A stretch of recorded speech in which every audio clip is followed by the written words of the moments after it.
सेना में 3 साल के लिए भर्ती को लेकर टीओडी यानी टूर ऑफ ड्यूटी प्रस्ताव बनाया गया है। आप में से शायद ही कोई होगा जो इस प्रस्ताव के बारे में नहीं जानता होगा। दरअसल इस प्रस्ताव ने इन दिनों युवाओं के मन में उथल पुथल मचा रखी है। टीओडी प्रस्ताव को लेकर युवाओं के मन में तरह तरह के सवाल उठ रहे हैं।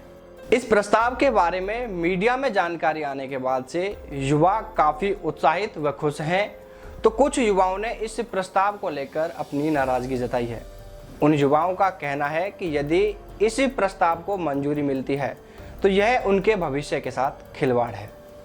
इतना ही नहीं, कुछ युवाओं ने तो कमेंट करके इस प्रस्ताव के विरोध में आंदोलन करने तक की बातें कही हैं। वहीं कुछ युवाओं ने इस प्रस्ताव को सही बताया है और उन्होंने कहा है कि इस प्रस्ताव को मंजूरी मिलने से उन तमाम युवाओं का सपना पूरा हो सकता है जो सेना में जाकर देश की सेवा करना चाहते हैं। फिलहाल इस प्रस्ताव के बारे में छोटी से छोटी जानकारी पाने के लिए हर युवा उत्साहित है। युवाओं को इस प्रस्ताव के बारे में पूरी जानकारी के लिए बेहद इंतजार है। दरअसल सेना में 3 साल के लिए भर्ती कराए जाने को लेकर बनाए गए इस टीओडी प्रस्ताव को लेकर काफी संख्या में युवाओं ने हमसे भी सवाल पूछे हैं। उन सवालों में से कुछ चुनिंदा सवालों के जवाब हम आपको देंगे। जवाब देने से पहले आपको यह बात साफ कर देते हैं कि इस प्रस्ताव को लेकर अभी विस्तृत जानकारी आना बाकी है। हम जिन सवालों के जवाब आपको दे रहे हैं वो आर्मी ऑफिसरों के अनुभव के आधार पर हैं। तो चलिए लेते हैं पहला सवाल। सबसे ज्यादा पूछा जाने वाला सवाल है कि टीओडी के तहत भर्ती प्रक्रिया का प्रोसेस क्या रहेगा, यानी फिजिकल, मेडिकल, रिटन एग्जाम आदि प्रोसेस के बारे में पूछा गया है। तो इस सवाल का जवाब है कि अभी तक यही बताया जा रहा है कि जिस तरह वर्तमान समय में सेना में भर्ती की जा रही है उसी प्रक्रिया से यह भर्ती भी होगी। इसके लिए आपको फिजिकल, मेडिकल और रिटन एग्जाम जैसी उन तमाम प्रक्रियाओं से गुजरना होगा।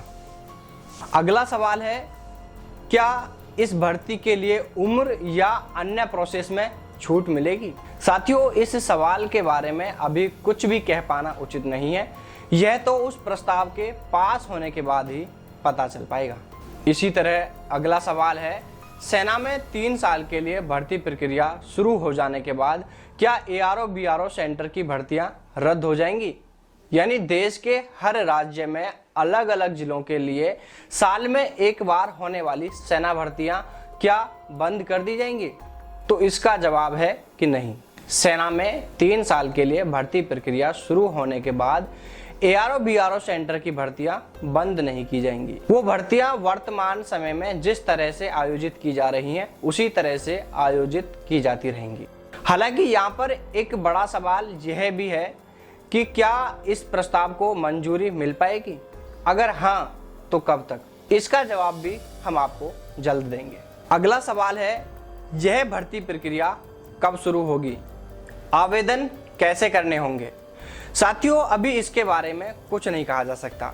यह तो उस प्रस्ताव के पास होने के बाद ही तय हो पाएगा। रही बात आवेदन करने की, तो इसके लिए भी सेना भर्ती की आधिकारिक साइट से ही ऑनलाइन आवेदन किए जाएंगे। इसी तरह अगला सवाल है, क्या यह भर्ती भी वर्तमान में हो रही सेना भर्ती की तरह हर राज्य में अलग अलग जिलों के लिए होगी? तो इसका जवाब है नहीं। साथियों, यह भर्ती हर राज्य में अलग अलग जिले के लिए नहीं होगी। यह भर्ती शायद देश में किसी एक सेंटर पर आयोजित की जाएगी। फिर भी इसकी आधिकारिक जानकारी प्रस्ताव को पास होने के बाद ही दी जाएगी। अगला सवाल है कि टीओडी के तहत भर्ती होने पर वेतन मिलेगा या नहीं? अगर मिलेगा तो कितना? साथियों, टूर ऑफ ड्यूटी के तहत सेना में भर्ती होने पर वेतन दिया जाएगा और यह वेतन उतना ही होगा जितना कि अभी सेना में दिया जा रहा है। अगले सवाल की ओर बढ़ते हैं। अगला सवाल है, क्या 3 साल बाद पेंशन मिलेगी? तो साथियों, इसका जवाब है नहीं। आपको टीओडी के तहत भर्ती होने पर किसी तरह की पेंशन सुविधा का लाभ नहीं मिलेगा। नंबर 8 और आखिरी सवाल है, यदि टीओडी प्रस्ताव पास हो गया तो क्या उन युवाओं की लिखित परीक्षाएं रद्द कर दी जाएंगी जो कोरोना से पहले हुई भर्तियों में ग्राउंड फिट हुए थे? और उन्हें लिखित परीक्षा के लिए तिथि दी गई थी, लेकिन कोरोना के चलते वो परीक्षाएं नहीं हो पाई और उन्हें आगे बढ़ा दिया गया। तो इसका जवाब है साथियों, नहीं। जिन भर्तियों की लिखित परीक्षा आगे बढ़ाई गई है वो रद्द नहीं की जाएंगी, वो परीक्षाएं हर हाल में होंगी। साथियों, यदि आपका भी कोई सवाल है तो आप हमें कमेंट बॉक्स में या फिर स्क्रीन पर फ्लैश हो रहे हमारे व्हाट्सएप नंबर पर व्हाट्सएप कर सकते हैं, या फिर आप हमें हमारे मेल एड्रेस dpcomp3@gmail.com पर भी आपके सवाल भेज सकते हैं। साथियों, वीडियो अच्छी लगे तो लाइक करें, दोस्तों के साथ में शेयर करें। चैनल को अभी तक भी सब्सक्राइब नहीं किया है तो प्लीज़ चैनल को सब्सक्राइब कर लें। साथ ही हमारी तमाम वीडियो का नोटिफिकेशन सबसे पहले पाने के लिए घंटी के निशान को दबाकर वेल नोटिफिकेशन ऑन कर लें। तो फिर जल्द मुलाकात करेंगे ऐसी ही एक नई जानकारी के साथ। तब तक के लिए सभी को जय हिंद, जय भारत, वंदे मातरम।